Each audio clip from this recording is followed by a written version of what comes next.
cara, ya. Nah, yaitu dengan kata-kata, ya. Anak lebih suka belajar dengan membaca, bicara, diskusi, dan kegiatan berbasis bahasa lain, ya, misalnya. Contohnya panggilan, ya bagaimana kita menyampaikannya itu dengan ya verbal, ya, dengan berkomunikasi, dengan berdiskusi, dengan menanya, itu dengan menghidupkan komunikasi di dalam ini. Karena itu bagian daripada metode, ya. Ada nih tentang gambar. Saya lihat kemarin Esther menunjukkan gambar, ya. Ini ada apa ini, gitu ya. Kalau ini, nah itu sangat ya, suka lewat gambar, diagram, main mapping dan bahasa visualisasinya. Ya. Terus nanti dari semua ini pengalaman fisik, gitu kan. Nah, ada yang suka, ayo kamu jadi Yesusnya, kamu jadi ininya, bilang begini ya. Akhirnya dia ya mendramakan, gitu kan. Oke, musik, menggunakan instrumen, ya. Kalau ada misalnya bisa gitar, misalnya kan, menyampaikan nilai-nilai dengan lagu, misalnya. Nah, angka dan pola, anak-anak suka puzzle, pengalaman, analisa huruf dan pola. Nah, biasanya ini sangat jarang sekali digunakan ini. Tapi dan ini pun tingkatnya nggak orang nomor satu, karena kita lihat nanti kebutuhan anak-anak di orang nomor satu bagaimana, ya. Baru refleksi diri, anak lebih suka belajar dengan catatan, proyek independen dan kegiatan lainnya. Makanya sekolah minggu kita jarang punya bawa buku, padahal namanya sekolah minggu. Kalau aku ngomong dulu, kalau memang waktu di Groga memang aku jarang sekali ngajar sekolah minggu karena aku harus melayani di pegara-pegara kan 18 ini jauh bisa ini karena jauh-jauh jaraknya. Nah, tapi ketika di Kota Pinang, ketika di Kalimantan, aku suruh anak-anak sekolah minggu bawa tas kemana layaknya sekolah gitu. Ada kitabnya, ada ininya gitu. Jadi dia merasa itu memang sekolah yang menyenangkan dari yang dia dapat dari di sekolah-sekolah formal gitu. Dia lebih rileks dari itu. Baru pengalaman sosial. Nah, inilah nanti dengan role play, permainan, dengan wisata dan ini kita bisa melihat stimulasi dari situ. Oke, media ya seperti kita tahu ini media alat-alat untuk memperjelas materi yang disampaikan dalam kegiatan pembelajaran. Hal-hal yang bisa menarik, gitu kan? Apa yang kita lihat kita sampaikan. Nah, mungkin di era revolusi industri ini, ya kita lihat mereka dekat dengan apa sekarang ini medianya. Dia beli gadget misalnya, mereka bisa nyaman dengan ini. Nah, kita lihat ada yang waktu kami di Kalimantan di Banjarmasin, ada orang memang anak-anak kelas 6 itu dia pakai dengan media.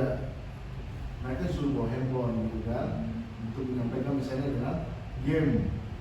Ternyata ada game Alkitab dari situ misalnya pakai contoh maaf ya. Nah, itu Alkitab misalnya dari materi yang disampaikan dari bentuk game yang pakai handphone misalnya. Itu bagaimana kita mengelola kelas ini nanti dengan strategi pembelajaran ini bisa membuat semenarik mungkin. Nah, sekarang persoalannya di kita. Nah, nanti dari pembelajaran ini kita harus evaluasi lagi nih. Kayak gitu. Dari pembelajaran nama Enrico, dari pembelajaran dan Panjaitan, dari pembelajaran saya, apa yang kita evaluasi gitu dari sini. Apakah kita tidak pernah mendapatkan ini atau mendapatkan ini sebelumnya? Kayak gitu kan? Nah, ini harus kita evaluasi sehingga nanti ketika membuat pembelajaran ke depan, nah ini kita udah punya nih assessment dari sini nanti. Dari kesan dan pesan pembelajaran sama Enrico, saya dan ini. Ternyata dalam sekolah minggu juga mengenal penting untuk melakukan evaluasi. Nah, cara yang digunakan guru sekolah minggu untuk menilai suatu proses kegiatan belajar mengajar dengan melihat sejauh mana tingkat berhasil dari proses kegiatan belajar tersebut. Nah, kita lihat nanti di sini pembelajaran, makanya saya nggak hanya layar ini aja, tapi nanti kita coba simulasi dengan sermon kita. Hemat juga gitu kan. Hemat waktu juga ya. Satu sisi kita bisa belajar dengan ini, bahan sermon berikut, bisa kurang semua orang. Ya, kita lihat nanti perubahan perbedaan ketika kita mempersiapkan bahan sermon ini. Ya. Nah, evaluasinya adalah ini kita harus perhatikan. Pertama, mengkoreksi selama ibadah. Ya. Ini dalam kacamata pendidik ya, namanya. Nah, untuk menilai ya baik aja biarlah Tuhan menilai. Tapi secara kita mengkoreksi ini secara kelas dulu. Apa yang kita lakukan?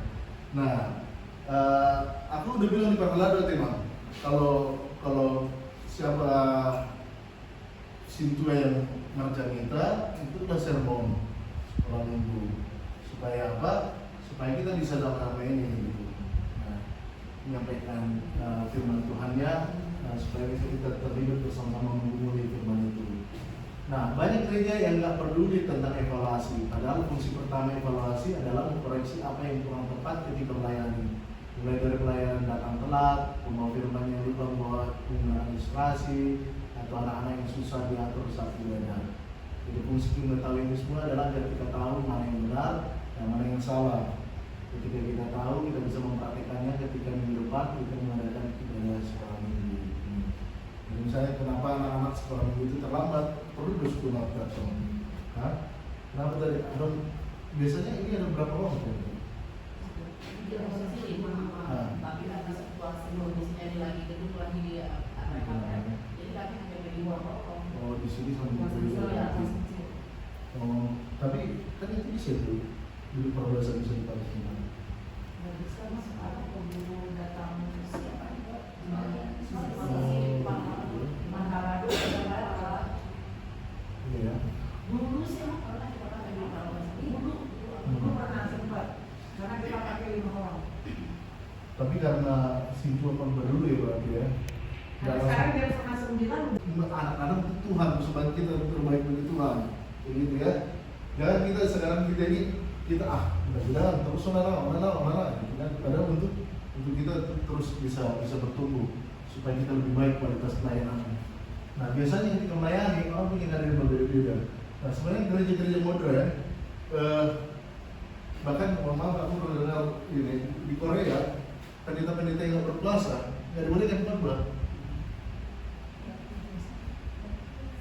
Iya, pendeta-pendeta yang nggak berkuasa misalnya ini di gereja-gereja reformasi ini gitu kan. Dan bahkan mereka punya catatan-catatan yang punya kayak majelis-majelis itu, memang kalau bisa begini memang masukannya. Jadi, oh iya, dia punya masukan pribadi untuk ini. Ini ya, jadi di sekolah ini kita punya itu tadi satu ini nanti kita kelola tata manajemen kelas kita bagaimana supaya bisa kedepannya lebih baik. Nah, tempatnya nggak di sini. Jadi ini ke depan kita punya ruang khusus lagi untuk punya sistem yang begitu. Ya, kalau kita mau melanjutkan dengan lebih terima kasih ini sekolah minggunya, ya kita harus punya tadi nanti ini bagaimana siapa ini harus kita tata lagi, nggak bisa di sini waktu sangat sedikit sekali. Nah, jadi konflik-konflik baik kecil atau besar bisa jadi ketika pelayanan. Evaluasi bisa banget jadi tempat untuk saling bermanfaat dan kembali kepada satu visi. Konflik itu manusiawi tapi mengampuni itu surgawi. Ya. Untuk pelayanan anak harus banget kita hidup nilai surgawi setiap hari bahkan dalam pelayanan kita. Ini dulu ngomongin saya close dulu untuk tanya jawab di sini karena nanti dia masukin yang ini dulu ya tentang anaknya supaya nggak tabrakan nih. Makanya bilang tadi yang ini dulu masuk. Nah nanti setelah itu kalau ada yang mau dikomplain nanti sama-sama kita komplain ini apanya. Ya. Nah ternyata kalau ditangkap dari karena kebetulan saya dekat dengan pendeta Poro. Sudah ada yang kepala biro sekolah minggu kan dia punya ini misalnya lagu misalnya AKBP kuliah waktu AKBP. Nah tadinya itu sempat menjadi kontroversi kan? Nah itu diajarkan ternyata dengan menanamkan nilai-nilai ini dia tahu dia bertumbuh di AKBP. Sebenarnya namanya harus bisa Yokan Mas baik. Kalau dari namanya seperti beberapa kata. Iya.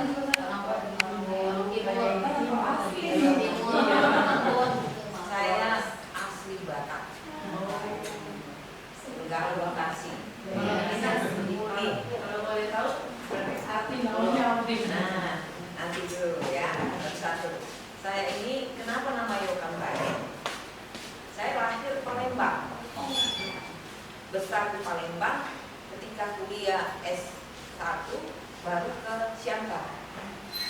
Dari nama Yokan Bae itu artinya kalau dalam bahasa Inggris itu yes I do, ya kan gitu. Jangan saja lah aman, ya kan.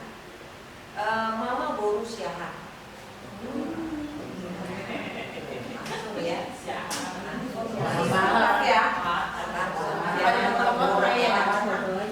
Lalu saya sudah berkeluarga, suami marga Somin. Seregar. Kalau sudah semua berarti dia bukannya di Pengadilan ya kan. Lalu saya punya 2 anak. Saya yang paling cantik. Gak ada saingan karena laki-laki semua anak saya. Yang paling besar itu tahun kemarin dia sudah diusung teknologi informasi atau dikenal dengan IT.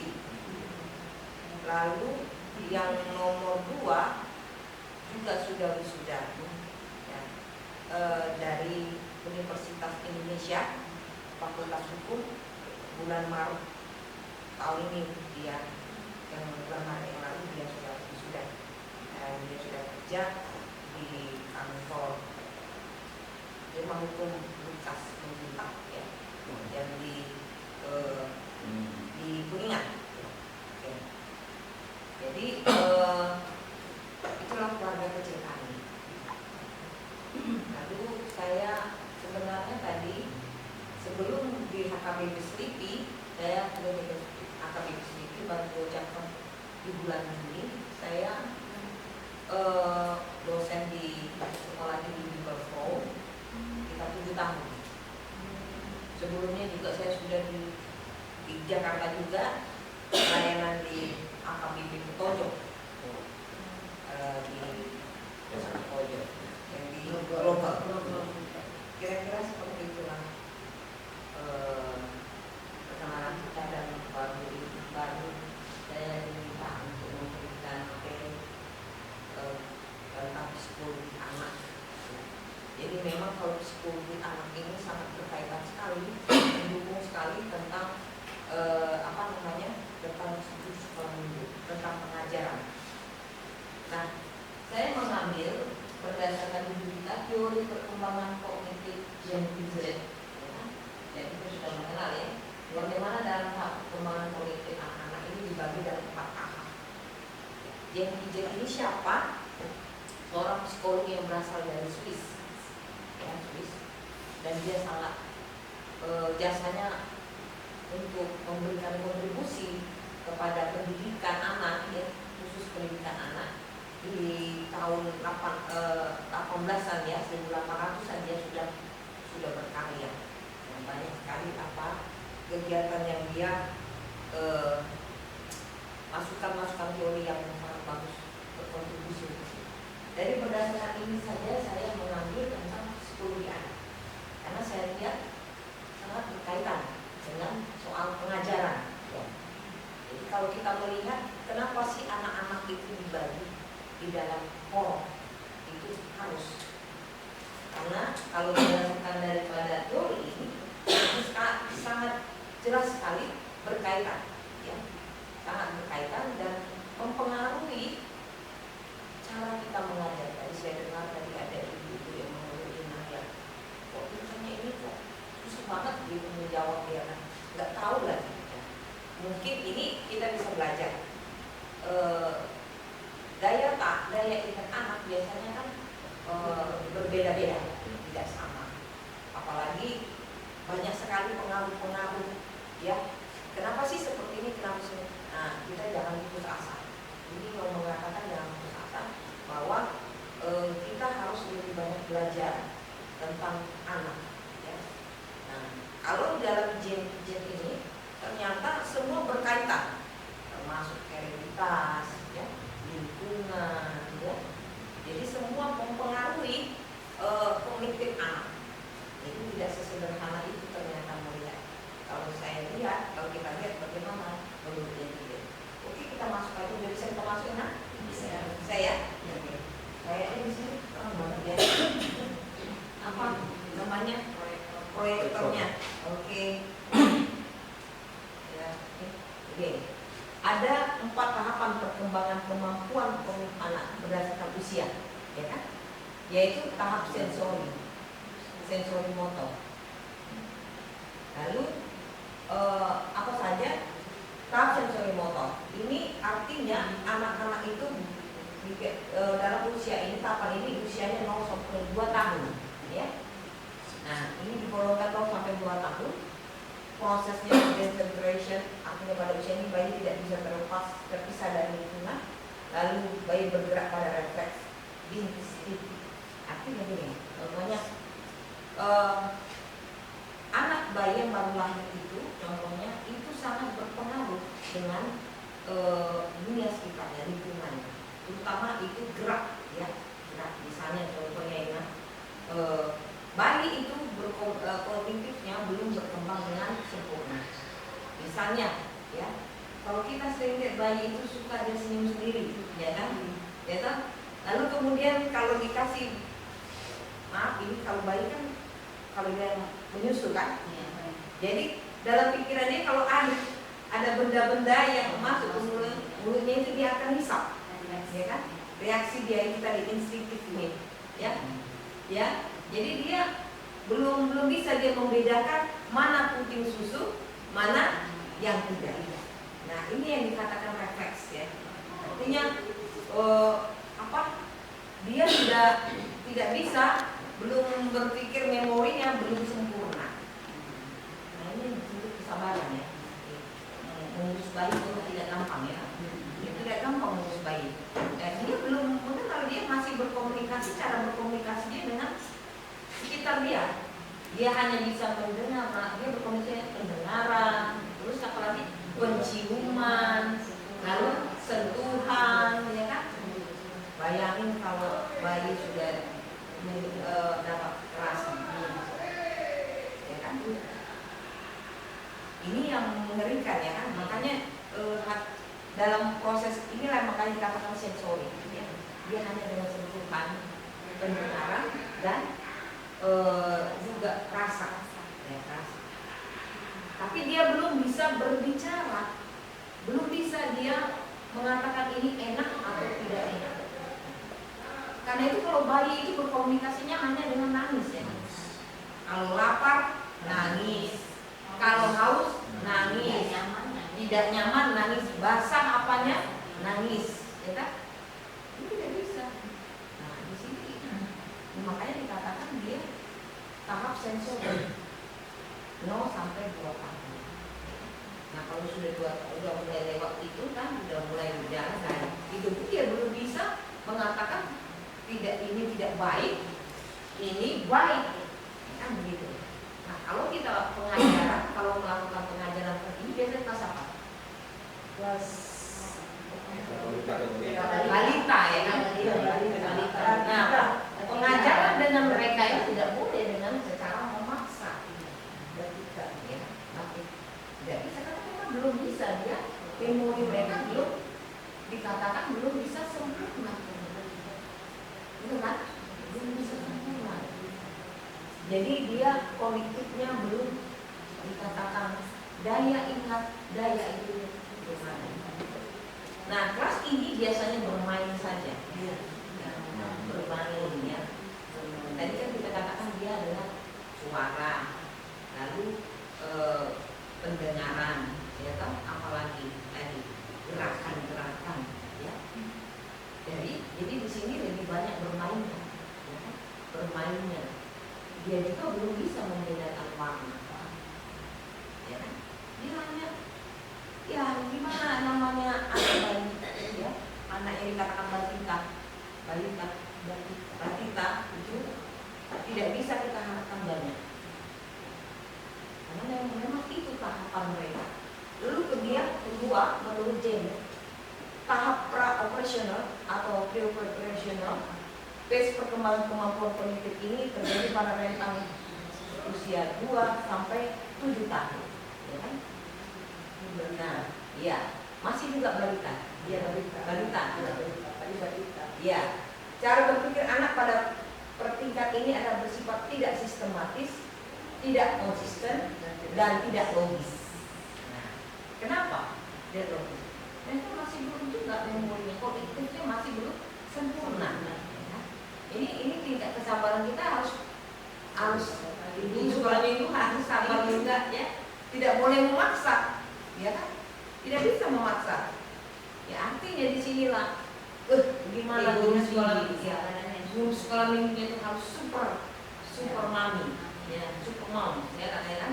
Artinya kalau dia, makanya bapak-bapak nggak mau jadi guru sekolah minggu kan? Jarang kan? Ya kan? Betul kan? Iya, gaya seperti ini, cara berpikirnya kan tidak logis ya. Nah, contohnya cincinnya transduktif reasoning, yaitu cara berpikir yang bukan induktif atau deduktif, tetapi tidak logis. Ini contohnya seperti apa? Misalnya dia tahu awan itu, ya kan, di langit itu warnanya putih. Lalu dia berpikir awan warna putih, oh mungkin dikasih cat warna putih. Nah, nggak logis kan? Ya kan? Dia tahu itu awan. Kok bisa putih? Jadi semua awan itu putih, ya kan? Itu cara berpikir dia. Lalu awan putih itu karena apa? Kayak ada yang ngecatnya dia, kayak gitu kan? Masih seperti itu kan pemikirannya. Jadi dia menghayal, wah awan ini yang dicat putih. Itu yang tidak logis, ya kan? Lalu B, ketidakjelasan hubungan sebab akibat, itu anak mengenal hubungan sebab akibat secara tidak logis. Ya kan? Misalnya apa? Yang tidak logis itu. Misalnya apa? Tidak ada yang namanya kalau itu berbahaya buat diri. Sebab akibat. Dia contohnya misalnya aku tidak tidur pada siang hari, aku tidak tidur. Kenapa? Karena belum malam. Ya kan? Jadi dalam pemikiran dia kalau orang tidur itu malam, ya kan? Gelap, ya kan? Baru bisa tidur. Makanya anak-anak susah tidur siang, betul kan? Coba perhatikan. Saya juga pernah mengalami masih kecil. Susah banget tidur siang. Kenapa? Gak mau malam, ya kan? Maunya bermain aja. Karena dalam pemikiran dia, gelap itu baru malam, itu boleh tidur, ya kan begitu. Ya kan? Kalau siang nggak boleh, masih pagi jangan tidur. Kan nggak logis kan? Nah ini pemikiran yang terjadi. Lalu kita paksa tidur, kita pukuli kan gitu. Ada repot ini sih, ya kan? Ya kan? Ada repot kalau kita paksa. Jadi dalam usia ini, anak-anak dalam usia ini, ya jangan coba-coba memaksakan. Orang kadang-kadang memaksakan. Makanya pendidikan orang barat kadang-kadang belum bela diri. Ya kan? Ya kan? Akhirnya dia jiwanya dia tertindas. Ya. Membuat dia pribadi yang aneh nanti kalau dia dipaksa. Nah lebih baik diberikan pengertian. Ya. Artinya pengertiannya, kalau kenapa dia harus tidur siang? Kenapa harus tidur siang? Kan belum malam, kan begitu. Maka kita yang dewasa harus memberikan pengertian bahwa tidur itu adalah istirahat. Dia segar, ya kan begitu. Kamu harus tidur, kamu tidur. Wah, Banyak penjelasannya. gak bisa, ya kan? Mana bisa dipaksa anak? Karena dia sudah terbentuk. Pemahaman dia itu tidak logis. Ya kan? Nah, kita sebagai orang tua harus mengarahkannya. Bagaimana supaya logis ya? Bahwa kita tidur siang supaya tubuh kita segar kembali, bisa bermain lagi, ya kan? Bisa ini, bisa belajar, bisa itu. Nah, kita mengajak untuk berpikir secara logis. Ya kan seperti itu. Nah, untuk pengajaran anak sekolah minggu di usia seperti itu, kita harus memberikan banyak penjelasan. Kenapa Yesus mati, ya kan? Contohnya, ya kan? Oh, kalau mati itu harus disalib, katanya kan? Benar kan? Ya kan? Padahal nggak semua orang mati harus disalib, kan? Oh, Yesus itu mati disalib supaya kita selamat. Berarti semua kita disalib. Nah, ya kan begitu. Dikasihlah penjelasan. Jadi usia seperti ini benar-benar kita seperti anak-anak, ya kan? Memberikan penjelasan. Nah, ini kan tugas sekolah minggu yang mulia itu, ya kan? Jadi kalau guru sekolah minggu tidak belajar, tidak kreatif, maka akan stres, ya kan? Benar nggak? Stres sendiri. Stres sendiri. Udah capek saya teriak-teriak, kok juga nggak ada hasil, gitu ya? Iya. Berarti ada yang salah di situ, ya kan? Mungkin cara penyampaian, ya penyajian, ya. Lalu kemudian usia ini adalah ciri-cirinya animisme, yaitu menganggap bahwa semua benda itu hidup seperti dirinya. Nah ini dia usia kayak gini, ya kan? Dia menganggap karena apa? Mobil bisa jalan, terus apa? Motor bisa jalan, berarti dia bisa bicara dong, ya kan begitu, ya kan? Boneka bisa ada yang dihidupkan bicara, ya kan? Mereka memang perintah berpikir bahwa kita itu manusia itu benda-benda mati itu sama kayak dirinya. Jangan dianggap mereka ada dunianya gitu, bukan. Ya. Dia sudah punya dunianya, menganggap bahwa itu mereka sama seperti dirinya. Begitu. Bukan berarti anak itu ada keanehannya. Nah, karena itulah kadang-kala anak-anak merasa kalau malam itu takut, ya kan? Ya tak? Benar kan? Malah aneh. Malam itu identik mungkin banyak yang aneh-aneh. Makanya jangan biarkan anak-anak itu nonton film yang horor. Maka dia terekam dalam dirinya, wih, gelap identik dengan hantu. Nah ini dia. Makanya anak orang itu tidak boleh bilang jangan dia ada hantu. Ada hantu. Ini jadi jiwa yang takut, ya. Jangan pergi ke sana. Nanti ada ini, ada ini. Karena ketidakmampuan orang tua ketika menjelaskan. Maka perlu penjelasan kepada anak-anakmu. Menjelaskan. Memang kita capek, ya kan? Capek. Guru sekolah juga capek. Nanti pertanyaan mereka banyak banget, ya kan? Banyak banget ya itu tadi, ya kan? Ya mereka punya pemikiran yang namanya juga kognitifnya itu masih berkembang, tidak sempurna. Jadi di sini tugas guru sekolah minggu mencoba melihat pengajaran seperti apa yang harus dijelaskan. Oke? Lalu cirinya artificialis, yaitu kepercayaan bahwa segala sesuatu mempunyai jiwa seperti manusia. Nah, itu dia, ya kan? Jiwa seperti manusia itu tadi yang gelap, ya kan? Ya toh? Ya kan? Kadang-kadang mereka suka bicara dengan pohon, ya kan? Dengan boneka, ya kan? Ayo makan ini, katanya sama boneka. Hidup ya, katanya itu ya. Lalu kalau direbut dipaksa, gimana juga? Ini kan suka penyakit, ya. Nanti sudah dewasa dia punya beberapa penyakit. Anak-anak tidak boleh,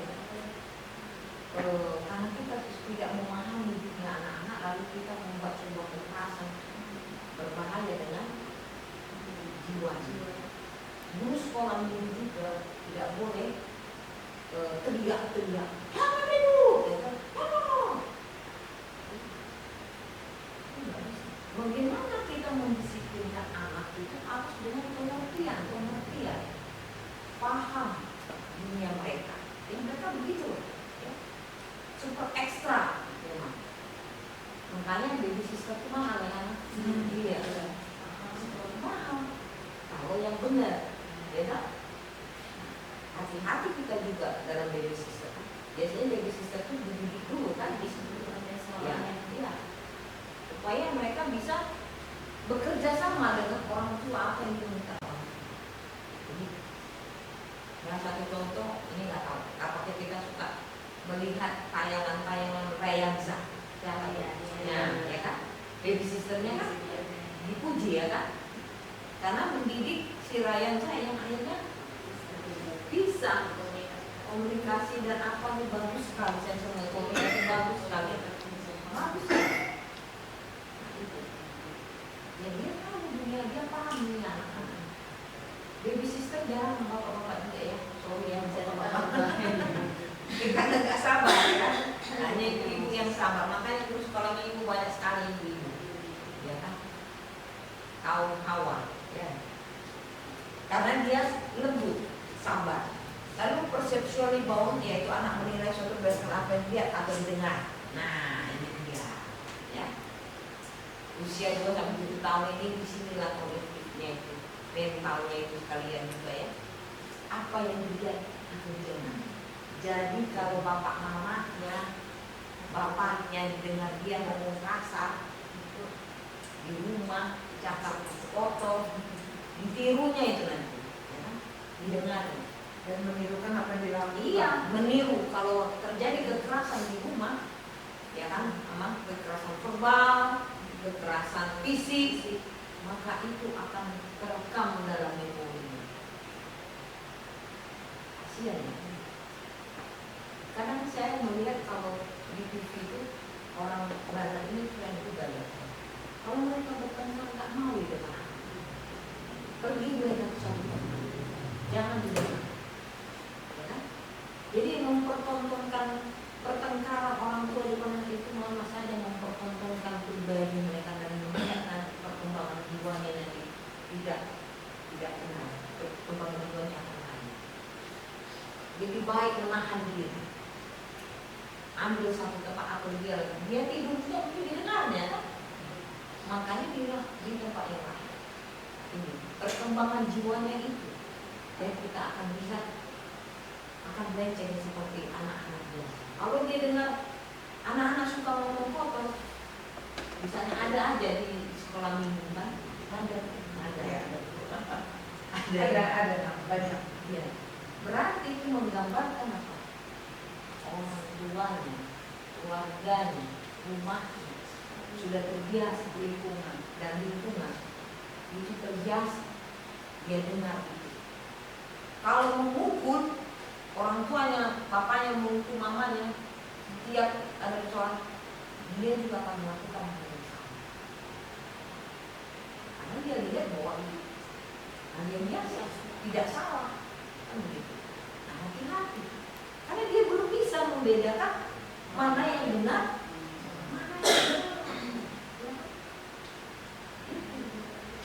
Lalu kemudian mental eksperimen, itu anak mencoba melakukan satu untuk menentukan jawaban dari pertanyaan yang dihadapinya. Misalnya, mereka suka sekali menumpahkan air, ya kan? Dia apa namanya senang sekali mencoba kan? Ada air pijakannya, ya kan? Sama enggak ini ya? Sama enggak? Dia mencoba itu sebenarnya, bukan tindakan yang aneh, tapi dia memang itulah masanya, ya kan? Selalu mencoba. Orang tuanya apa? Nada boleh marah, jangan. Banjir. Ini bebas. Seharusnya akalinya ada kaitannya, supaya kognitifnya itu berkembang dengan normal, ya kan? Nah, lalu kemudian dia suka manja, ya kan? Sering kan? Penasaran dia, mana sih rasanya? Coba, ya kan? Iya, suka manja. Allah jatuh. Dia mana ngerti apa jatuh? Ya kan?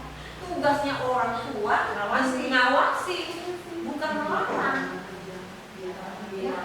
Nanti dia tidak akan berkembang, ya kan?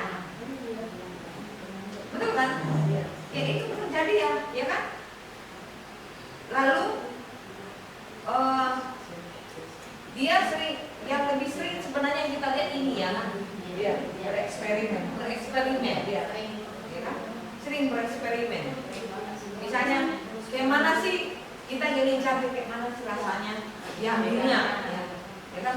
Udah nangis, ya itu biarkan, biar dia tahu bahwa itu pedas, kan begitu. Semakin lama makin jadi penasaran ya kan? Memang Tugas orang tua hanyalah mengawasi, diawasi. Memang capek Amalina, capek memang. Makanya punya anak kecil itu capek. Kan, tapi itu adalah tugas kita sebagai orang tua. Kalau anak kita mau pintar, Proses ya. iya proses. Kalau anak kita mau pintar di dalam nanti kelak nanti dia pintar, biarkan. Jangan dilarang. Nanti dia tidak berkembang. Jangan. Akhirnya dia tidak berkembang. Kebanyakan jangan. Kreativitas dia nanti tidak terlihat, tidak berkreatif dia. Padahal di zaman sekarang itu adalah yang dibutuhkan orang yang kreatif, ya kan? Tidak pintar secara kognitif saja, tapi dia bisa kreatif. Nah ini di sekolah minggu juga jangan ada kata jangan, jangan ya. Bingung dia nanti, ya kan? Tidak mendidik, tapi menjelaskan. Selalu menjelaskan kenapa ini tidak boleh, ini karena begini. Coba deh eksperimen, ya kan? Coba deh, berarti kan dia. Jadi dia tidak langsung bilang ini nggak boleh, ini enggak. Jadi dia tidak mau berkembang, jadi enggak mau dia lakukan. Padahal kalau dia lakukan itu mungkin dia dapat penemuan, dia pengetahuan yang membuat dia pintar. Sama saja kita menekan perkembangan anak. Alangkah berdosanya kita. Betul kan? Ini menurut gender. Lalu creation, centralization, yaitu anak mengusahakan pada suatu ciri yang paling menarik dan mengabaikan ciri yang lainnya. Nah ini sering sekali. Yang menarik buat dia apa? Sering sekali. Misalnya kalau sering sekali, kalau warna ya. Kita sediakan warna, ya kan? Kalau anak-anak sediakan warna apa yang paling disukai? Paling cerah. Iya. Kalau dia sudah biru sama, tidak menarik sama dia. Tinggalkannya, ya terang. Nah itu dia masih seperti itulah kira-kira. Apa yang menarik? Kalau dilihatnya main bola menarik, ya bola aja tuh. Kita tawarin tidak mau dia, ya kan? Ya kan? Begitu. Itu laki-laki. Kalau laki-laki suka masak-masakan, ini ngeri juga. Nah, ini bahaya nih. Ya kan? Makanya kalau di rumah lebih banyak ikonya daripada apa misalnya kan dia punya anak 4 nih, 1 laki-laki 3 perempuan, padahal yang perempuan lebih boneka. Jadi ikut dia. Nah ini harus bijak, ya kan? Orang tua harus bijak. Dia harus dikembalikan ke habitatnya, ya kan? Mainan di mobilan, ya kan? Main yang kayak seperti bukan apa itu, iya. Jangan kebanyakan yang berbau wanita, fashion pula dia kan?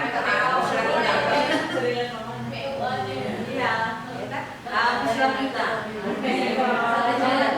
pakai lifting sama ya kan, sama itu masakan pula ya kan, tidak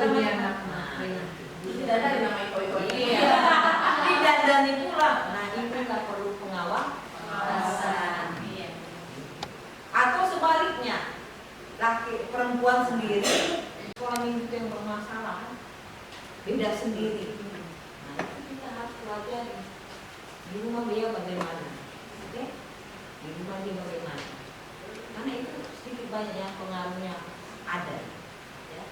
Nah, kemudian jangan harap mengajar sekolah minggu itu tenang. Apalagi balita TK ya, nggak bisa. Jangan harap. Justru dari keributan itulah yang kita harus bagaimana memformalisasikan menjadi menarik. Memang mereka energi. Jadi guru sekolah minggunya juga harus energi. Kalau guru sekolah minggunya energi, habislah kita kan? Bener kan? Orang jonjong, anak-anak dia udah ribut sana-sana sini udah keliling dunia ya kan? Mutar-mutar. Dia terus cerita.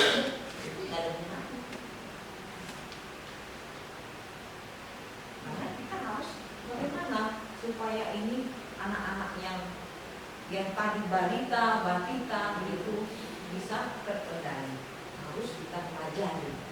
Memang dunia mereka sudah berbeda. Mereka belum bisa mengingat apa yang kita sampaikan. Ya, dunia mereka berbeda. Kalau saran saya lebih baik bermain. Banyaklah buat mainan gambar atau gambar Yesus, gambar mainan apa yang berbau rohani. Karena belum bisa mereka. Memang belum tahapnya. Lalu kemudian dikatakan egosentrisme, yaitu anak melihat punya menurut kehendaknya di dunia tulis. Egoisnya tinggi sekali, maunya sendiri. Ya kan? Main petak umpet pun dia sembunyi-sembunyi, ya. Dia pikir dia dirinya nggak kelihatan, padahal kelihatan. Tapi asik, gitu, asik. Nah, rebutan mainan, ya. Nah itu temennya suka dia lihat menarik kan, dia menarik dia warnanya, nggak peduli dia. Ya kan? Sulit kita mengatakan kerjasama. Itu umur 2 sampai 7 tahun. Bayangin 2 sampai 7 tahun. Masih tahap seperti itu. Nah, oleh karena itu guru sekolah minggu yang di sini harus super ekstra. Tidak bisa sendiri. Ya. Saya nggak tahu berapa guru sekolah minggu sini. 8. Wah, banyak sekali ya. Sampai cuti tadinya 9. Tadinya 9, satunya lagi cuti. Ini laki-laki ada? Satu. Ada 3. Amal hebat, ya mantap jalan. Ada 3. Suka guru sekolah minggu, nggak menarik, ya. Repot ya, nggak masuk di akal sama laki-laki, ya kan? Karena nggak sabar kan, ya kan? Apalagi 2 sampai 7 tahun, harus sabar, super sabar. Nah ini yang kita lihat. Lalu kemudian tahap ketiga itu operasi konflik, ya. Tahap operasi konflik ini terjadi pada rentang usia 7 sampai 11 tahun. Nah ini udah mulai dia, ya kan? Tahap progresif descendant di usia 7 tahun, sebagian besar anak telah memiliki kemampuan untuk mempertahankan ingatan tentang ukuran, panjang atau jumlah benda cair. Nah ini dia. Misalnya kita sebarkan, ya,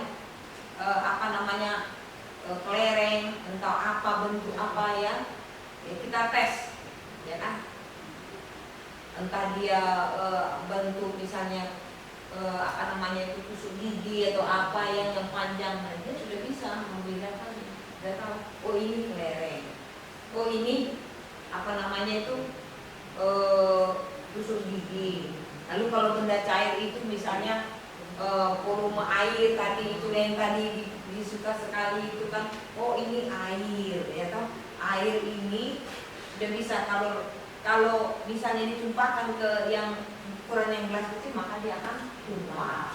Sudah tahu dia, sudah paham dia, sudah mulai dia paham. Kalau ini ukuran dari aqua ini kalau dipindahkan harus gelasnya lebih besar, seperti itu kira-kira. Nah, jadi ini makanya dikatakan sudah ada progresi perkembangan kognitifnya, ya. Sudah bisa lah kalau dalam 7 sampai 11 tahun sudah bisa, kalau dalam sekolah minggu sudah bisa bentuk cerita. Ya, sudah bisa bentuk cerita. Lalu kalau yang tadi itu sebaiknya dia, kalau yang tadi yang ini 2 sampai 7 ini dia bermain, lalu kalau bisa itu ada anak peraga. Nah, di sini perlu alat peraga. Itu berupa gambar-gambar tadi yang menarik tadi itu, Ama. Nah, misalnya yang merah, jangan pula gambarnya warna hitam, ya kan? Warna apa? Nggak menarik sama mereka itu. Diribut mereka itu. Tapi kalau sudah dilihat gambar yang menarik, mereka menghayal. Wah, iya ya. Kok pasti dia melongak-longok. Dia menghayal, dihayalkan dirinya di situ. Imajinasi dia langsung. Nah, kalau guru sekolah minggu 7 sampai 7 tahun, kreativitas di guru sekolah minggu penting sekali di sini. Ya kan? tiap hari itu bawa buku alat peraga, buat alat peraga. Misalnya contohnya kalau bicara soal kayu salib itu, bawalah salib, ya kan, kayu. Lalu kalau misalnya waktu peristiwa Paskah dicambuk, ya kan, nah bawalah tali atau apa yang apa. Oh, dia membayangkan ini sakit sekali ya, coba kamu. Nah itu, oh iya ya sakit gitu. Bukan kalau cerita Yesus dipukuli, nggak tahu sampai apa urat apa kita ini, leher kita ini keluar muncul, nggak bakal ngerti, nggak bakal diingat sampai kapanpun. Karena tidak kognitif dia, daya hayal dia tidak terpancing, ya kan? Tapi kalau coba kita bikin alat peraganya, ya kan? Alat peraganya apa? Yang berkaitan dengan cerita Yesus, atau lahiran Yesus di kandang domba, ya kan? Ya kan? Identik dia dengan binatang, berarti itu butuh banget ya. Nah, kita ajak dia berpikir seperti itu. Ya, selalu peraga gitu, buat dia menarik. Makanya memang luar biasa lah kalau di sekolah itu untuk balitanya. Angkat tangan saya, ya kan? Kan capek, ya kan? Karena kalau itu dia masih seperti itu. Berbeda dengan yang tadi kita lihat, ya kan? Udah bisa dia 7 tahun ini sudah sekolah, ya kan, di sini. Sudah sekolah kelas 1. Kalau 2 sampai 7 tahun juga sudah ada di sekolah. Ya, dan TK TK ya, TKA, TKB ya. Ya, taman bermain ya sebenarnya kan. Taman tapi dipaksa itu sekarang di situ banyak. Kita juga memang kalau untuk 2 sampai 7 tahun, karena saya juga basicnya dari guru TK ya. TK gitu. Kita kadang-kadang kontradiksi dengan orang tua. tuntutan orang tua ya. Nah, orang tua itu kan kalau memang di dalam dunia pendidikan itu umur TK itu tidak diperbolehkan